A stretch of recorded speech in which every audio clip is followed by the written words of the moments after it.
Hi అందరికీ.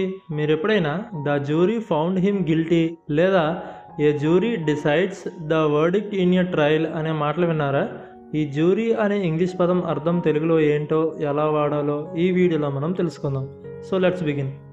దీని definition ఏంటంటే, a group of members of the public who listens to the facts of a case in a court and decide whether or not somebody is guilty of a crime అని. అంటే కోర్టులో case విచారణలో నేరం జరిగిందా లేదా అని నిర్ణయించే సాధారణ పౌరుల సమూహం అని. ఈ జ్యూరీలో సాధారణంగా 12 మంది ఉంటారు. వీరు న్యాయమూర్తి ఆదేశాల మేరకు సాక్ష్యాలు విని తీర్పు ఇస్తారు.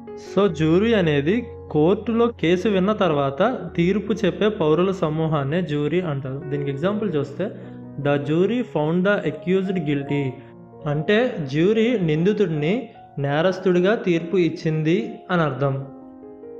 ఇప్పుడు మన దేశంలో ఈ జ్యూరీ విధానం లేదు. ఈ జ్యూరీ విధానం ఎప్పుడంటే 1959లో నానావతి కేసు తర్వాత దీన్ని రద్దు చేశారు. ఇప్పుడైతే న్యాయమూర్తులే తీర్పు ఇవ్వడం జరుగుతుంది.